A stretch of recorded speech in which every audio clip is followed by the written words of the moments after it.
नमस्कार, स्वागत छ यहाँहरूलाई मेरो च्यानल डेभिल्स नेपाली हरर स्टोरीमा। अहिलेसम्म तपाईहरूले यो च्यानल सब्स्क्राइब गर्नु भएको छैन भने कृपया च्यानल सब्स्क्राइब गरिदिनु हुन विनम्र अनुरोध गर्दछु। आजको सत्य घटना हामीलाई सुषमा पौडेलजीले कर्णाली प्रदेशबाट पठाउनु भएको हो। उहाँले स्थान र पहिचान नखुलाउन आग्रह गर्नुभएको छ, किनकि यो घटना उहाँ आफैले व्यक्तिगत रूपमा त्यही गाउँमा भोगेको सत्य घटना हो। तसर्थ उहाँ आजसम्म पनि मनमा एउटा डर लिई जीवन बिताउँदै हुनुहुन्छ। सुषमाजी लेख्नुहुन्छ, कर्णाली प्रदेशको एउटा सानो गाउँ, वरिपरि घना जङ्गल, जुन जङ्गलमा दिउँसै पनि सूर्यको प्रकाश एकदम मधुरो मात्रै देखिन्थ्यो, अनि कुहिरोले ढाकेको डाँडा काँडा जुन एकदम रमणीय र मनमोहक थियो। त्यहाँ प्राय ढुङ्गाले बनेको घरहरू थिए। त्यहाँका स्थानीय बासिन्दाहरू एकदमै सरल स्वभावका थिए। उनीहरूका मुख्य काम भनेकै खेतीपाती र पशुपालन थियो। यस गाउँमा एउटा डरलाग्दो रहस्य लुकेको थियो, जुन अहिले म यो घटना बताउने छु। हाम्रो गाउँमा एकजना बुढी आइमाई थिइन्। भन्नाले अरू बुढी आइमाई नभएको भने होइनन्, तर उनी अरूभन्दा निकै फरक किसिमका थिइन्। उनको नाम काली थियो। उनी उनको सानो घरमा एक्लै बस्थिन्। उनको यो संसारमा कोही थिएन। जो थिए ती सबै गाउँका मानिसहरू नै थिए। तर गाउँमा सबैले ती आइमाईलाई काली बजै नामले बोलाउने गर्दथ्यो। तर काली बजै त्यति कसैसित बोल्दैनथिन्। उनको रूप हेर्दै डरलाग्दो देखिन्थ्यो। अनुहार पनि चाउरी परेको, आँखा गहिरो खाल्डो परेको र राता राता देखिन्थे। गाउँलेहरू उनलाई बोक्सी बुढी भनी पछाडि पछाडि कुरा काट्थे। उनीहरूलाई के लाग्दथ्यो भने काली बजैले आफ्नो कालो विद्याले कालो जादु गरी गाउँमा धेरैलाई दुःख दिन्छन्। एक दिन गाउँमा अनौठो घटना घट्यो। गाउँको खुला मैदानमा 4-5 जना 8-9 वर्षका बच्चा बच्चीहरू बल खेल्दै थिए। बल खेल्दै गरेको छेउबाट त्यो काली बजै हिँड्दै थियो। त्यति बेला सानी नाम गरेकी बच्चीले बल लात्तीले हान्दा त्यो काली बजैको टाउकोमा लागि उनी भुइँमा लडिन्। सबै बच्चाहरू हाँस्न थाले। काली बजैलाई भने निकै रिस उठ्यो र त्यो बच्चा सानीलाई रिसले राता राता आँखा तरी फर्की फर्की हेर्दै आफ्नो घरतिर लाग्यो। त्यही रात उक्त बच्ची सानी, जसले काली बजैलाई बलले हानेर लडाइदिएको थियो, उसलाई एक्कासी ज्वरो आयो।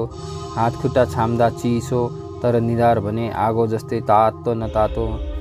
खाएको खाना पनि उल्टी गर्यो। वैद्यलाई देखायो तर पनि भएन। धामी झाँक्रीले झारफुक गर्यो तर पनि भएन। नजिकैको स्वास्थ्य चौकीमा उपचार गर्दा पनि भएन र भोलि दिउँसो ठिक 12 बजे सानीले यो संसार छोड्यो। यो दुःखद घटनाले समस्त गाउँ दुखी थियो। गाउँलेहरू अब भने झन् काली बजैदेखि डराउन थाले। सबैलाई यो हो न हो त्यही काली बोक्सी बुढीकै काम हो भनी लाग्न थाल्यो र यो कुरा गाउँको मुखियासम्म पुग्यो। मुखिया वीरबहादुरले सबै गाउँलेहरूको सामु काली बजैलाई बोलाएर सोधपुछ गरे, तर काली बजैले आफूले त्यस्तो केही नगरेको बताइन्। तर कसैले पनि उनको कुरा पत्याएनन्। उल्टो सानीको परिवारले काली बजैलाई गाउँबाट निकाल्न अनुरोध गरे।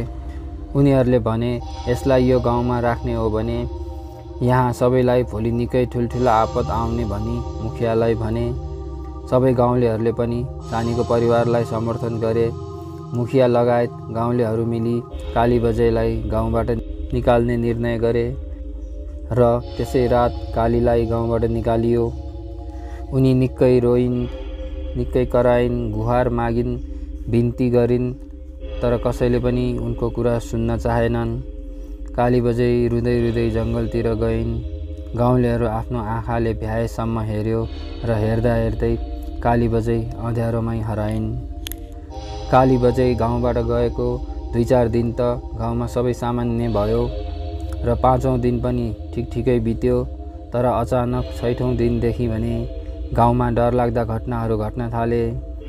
एक गरी प्रत्येक घरका कोही न कोही बिरामी हुन थाले। घरपालुवा पशुपन्छी मर्न थाले। धनजनको क्षति हुन थाले। खेतमा अन्न फल्न छोड्यो। यो सब घटनाले गर्दा गाउँलेहरू निकै त्रसित भए। उनीहरूलाई मनमा कता हो न हो यो त्यही काली बोक्सीले बदला लिइरहेकी छिन् भन्ने लाग्यो। एक रात मुखिया वीरबहादुरले सपनामा त्यही काली बोक्सीलाई एउटा डरलाग्दो रूपमा देखे। त्यो काली बोक्सीको आँखा आगो झैँ राता थिए। खुला कपाल जुन हावामा उडिरहेको थियो। कालीले वीरबहादुरलाई सराप्दै भनिन्, तिमीहरूले मलाई निकै अन्याय गर्यौ। अब यो गाउँमा कहिले पनि सुख हुँदैन। वीरबहादुर झसङ्ग झस्केर बिउजे। पुरै जिउ पसिनाले निथुक्क थियो। धड्कन तेज थियो। वीरबहादुर डरले काँपिरहेको थियो र बिहान वीरबहादुरले सबै गाउँलेहरूलाई जम्मा गरेर आफूले देखेको त्यो भयानक सपनाको बारेमा भने। वीरबहादुरको कुरा सुनेर गाउँलेहरू पनि निकै डराए।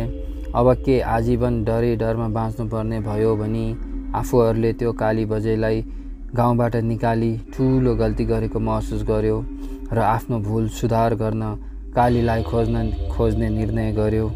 सबै गाउँले लगायत मुखियाले पनि कालीलाई खोज्न जङ्गलमा गए। तर कालीलाई भेटाउन भने सकिरहेको थिएन। धेरै दिनसम्म खोजेपछि उनीहरूले कालीलाई एउटा गुफामा भेटाए। काली बजे निकै कमजोर र बिरामी थिइन्, किनकि उनीसँग न त खानको लागि केही थियो न त सुत्नको लागि नै केही थियो। चिसो भुइँमा भोकै प्यासै लडिरहेकी थिइन्। उनको यस्तो दुर्दशादेखि वीरबहादुरलाई उहाँदेखि दया लाग्यो र वीरबहादुरले कालीसँग माफी मागे र कालीलाई गाउँमा फर्काएर सम्मानपूर्वक राख्ने वाचा पनि गरे।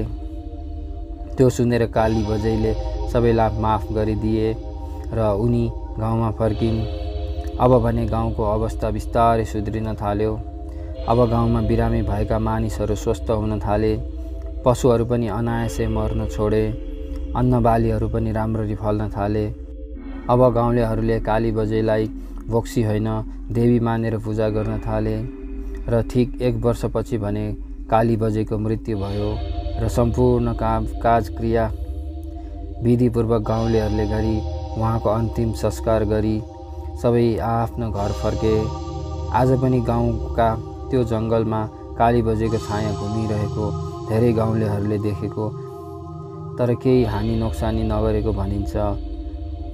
तर पनि गाउँलेहरू सधैँ डरमा बाँच्थे, किनकि उनीहरूलाई थाहा थियो बोक्सीको रिस कति भयानक हुन्छ भनी।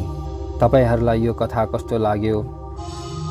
वास्तवमा के काली बजै बोक्सी थिइन् कि उहाँ देवी हुनुहुन्थ्यो? तपाईहरूलाई कस्तो लाग्छ? तपाईहरूको विचार राय कमेन्ट गरी भनिदिनु होला।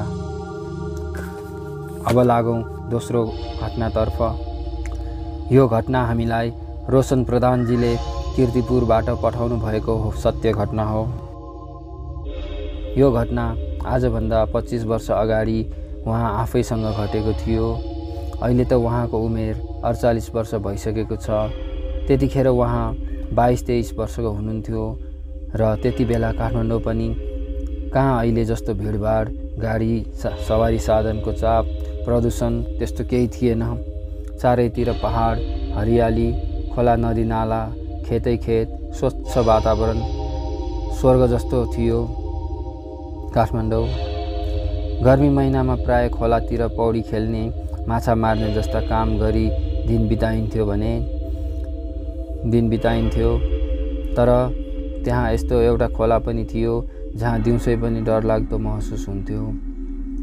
त्यहाँका मानिसहरूले भन्ने गर्थे कि त्यो खोलामा एउटा भूत भनौँ या प्रेत वा जलप्रेत भन्दा राम्रो हुन्छ, जसले रातमा त्यो खोला आसपास भएर हिँड्ने जो कोहीलाई पनि झुक्क्याइ मार्ने गर्दथ्यो। एक दिनको कुरा हो, नरेश नाम गरेको एक युवक आफ्नो गाउँ फर्कदै थियो। बाटो लामो थियो। हिँड्दा हिँड्दै झपक्क रात पर्यो। बाटो सुनसान थियो। त्यसमाथि दिउँसै कोही नहिँड्ने, त्यो खोलाको बाटो रातमा त झनै को नै हिँड्थे होला। त्यो खोलाको बाटो छोटो बाटो थियो, तसर्थ नरेशले त्यही बाटो रोज्यो, किनकि उसले यस्ता भूत प्रेतका कुरा केवल अन्धविश्वास मात्रै हो, तिनीहरूको कुनै पनि अस्तित्व नै हुँदैन भन्थे। त्यसैले ऊ निर्धक्क भएर खोलाको बाटो हिँड्न लाग्यो। खोला नजिक पुग्दा मन्द गतिमा बगिरहेको हावा तेज गतिमा चल्यो, जसले गर्दा वरपरका रुखका पातहरू पनि सरसराहट गर्न थाले। नरेशको मनमा अचानक चिसो पस्यो, तर पनि उसले आफ्नो कदम रोकेन, अघि बढ्दै गयो। खोलाको किनारमा पुगेपछि उसले एउटा अनौठो आवाज सुन्यो। यतै आसपास कोही रोइरहेको थियो। उसले रोकिँदै चारैतिर हेर्यो, चारैतिर अँध्यारो थियो। खोला बगेको आवाज मात्रै सुनिन्थ्यो, एकनासले कराइरहेको किरा फट्याङ्ग्राका आवाज सुनिन्थ्यो। अब भने नरेशलाई हल्का डर लाग्यो। त्यतिखेरै फेरि त्यही रोएको आवाज आउन थाल्यो। ऊ त्यही आवाज आएको तर्फ अघि बढ्यो र एउटा पुरानो विशाल रुख नजिक पुग्यो। चन्द्रमाको मधुरो प्रकाशको सहायताले रुखसम्म पुग्यो र जसो रुखको फेदमा एउटी महिला बसेर रोइरहेकी थिइन्। उक्त महिलाले सेतो साडी लगाएकी थिइन्। एकपल्ट त नरेश उक्त महिलालाई देखि झस्के, तर पनि उसले के भयो, किन रोइरहेको भनी सोध्यो। महिलाले आँसु पुस्दै, मलाई बचाउनुहोस्, मलाई यो खोलाले मार्नेछ, म यहाँबाट चाँडै घर जान चाहन्छु भनी रुँदै नरेशलाई मद्दत मागे। नरेशलाई यस्तो अवस्थामा एउटी केटी यति राति रोइरहेको देख्दा दया लाग्यो। उसले महिलालाई घरसम्म पुर्याउन मद्दत गर्ने निर्णय गर्यो। दुवैजना बिस्तारै एकअर्काको हात समातेर खोला तर्न थालेका थिए। त्यहाँ पुल भने थिएन। खोलाको बिचमा पुग्दा पानी एक्कासी बढ्न थाल्यो। त्यो देखेर नरेशको मन आत्तियो र उक्त महिलालाई नरेशले डरले यो सब के भइरहेको छ भनी सोधे। महिला नरेशको मुखमा डर देखेर हाँस्न थालिन्। उसको हाँसो निकै भयानक थियो र म नै त्यो जलप्रेत जसको बारेमा तिमीले पनि सुनेका छौ। तिम्रो दुर्भाग्यले तिमीलाई यहाँसम्म लिएर आयो। अब म तिमीलाई छोड्दिन, मैसित जान तयार हो अब भन्दै ठुल्ठुलो स्वरले हाँस्न थालिन् र अचानक उनको रूप परिवर्तन भई सुन्दर केटीबाट हेर्दा हेर्दै डरलाग्दो महिला बनिन्। नरेश त्यो भयानक महिलाको रूप देखेर डराउँदै मलाई नमार्नु, मलाई छोडिदिनु भन्दै बिन्ती गर्न थाले।